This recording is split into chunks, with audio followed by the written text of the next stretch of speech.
The school said it was just a precaution. No one was in danger.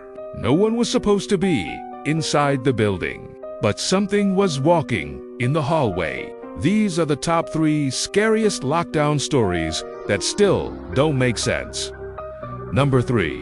The Substitute. It was a rainy Thursday morning at a high school in Michigan. Second period had just started when the intercom buzzed. Attention students and staff.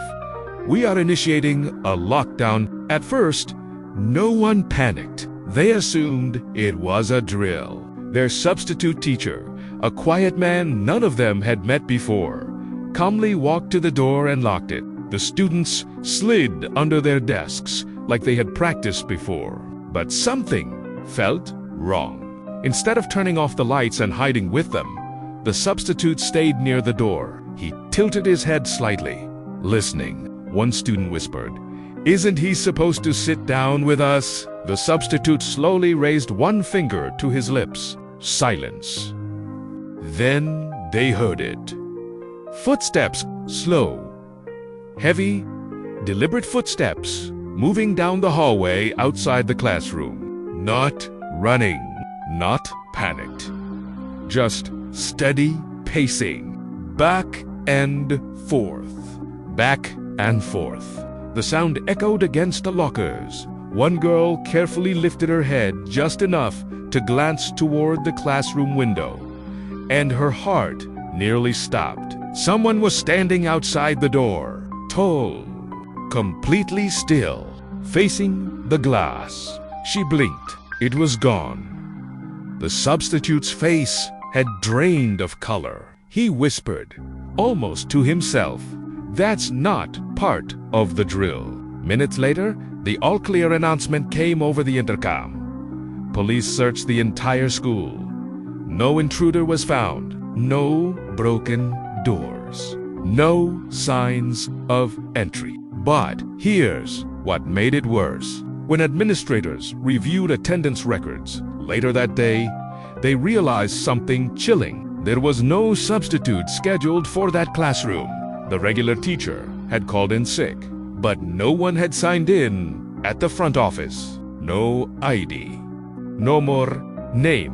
No record of the man who locked them in that morning. And none of the students ever saw him again.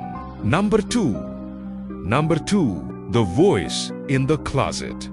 This one happened during a real lockdown at a middle school in Florida. Students were rushed into a storage closet when the alert hit their phones. Possible armed individual on campus. The lights were turned off. The door was barricaded. 15 students crammed together in the dark, trying not to cry. Some whispered prayers.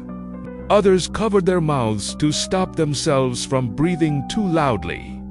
One girl named Emma stared at her phone. There was no service. No more signal. Then suddenly, her phone rang. Unknown number? Everyone jumped. Her friend whispered, "Don't answer it."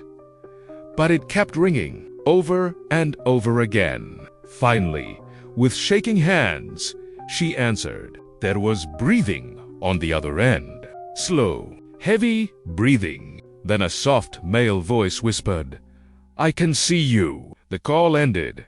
The closet went completely silent. Someone started crying quietly. Emma checked the hallway camera app.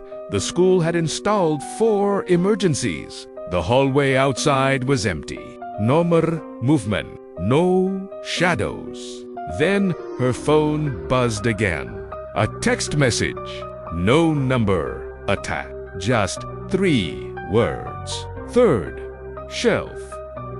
Behind, her hands trembled as she slowly turned toward the third shelf inside the storage closet. Behind it was a small metal ventilation grate. At first, it looked normal, dark, empty.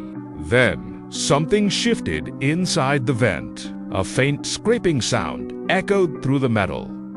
Several students screamed. Police later arrested a suspect outside the building. The lockdown was lifted after 2 hours. Officers searched every room, every closet, every ventilation shaft. They found nothing, no more one inside. But Emma refused to talk about what she saw in that vent, and her family transferred her to another school the following semester. Number 1. The Locked Library. A high school in Oregon. The final bell had almost rung when the lockdown alert sounded. Students ran toward the nearest safe location. 5 of them made it into the library, just as the librarian locked the glass doors. She turned off the lights and rushed them into her small back office. They sat on the floor in complete darkness. 10 minutes passed, then 20. Then the motion sensor lights in the main library suddenly turned on. No one had moved. They heard the sound of a chair scraping slowly across the floor outside the office. One student whispered, "Is someone out there?" The librarian quietly turned on the security monitor at her desk. The front entrance camera showed nothing. Empty hallway. Empty door. But camera 7 showed something.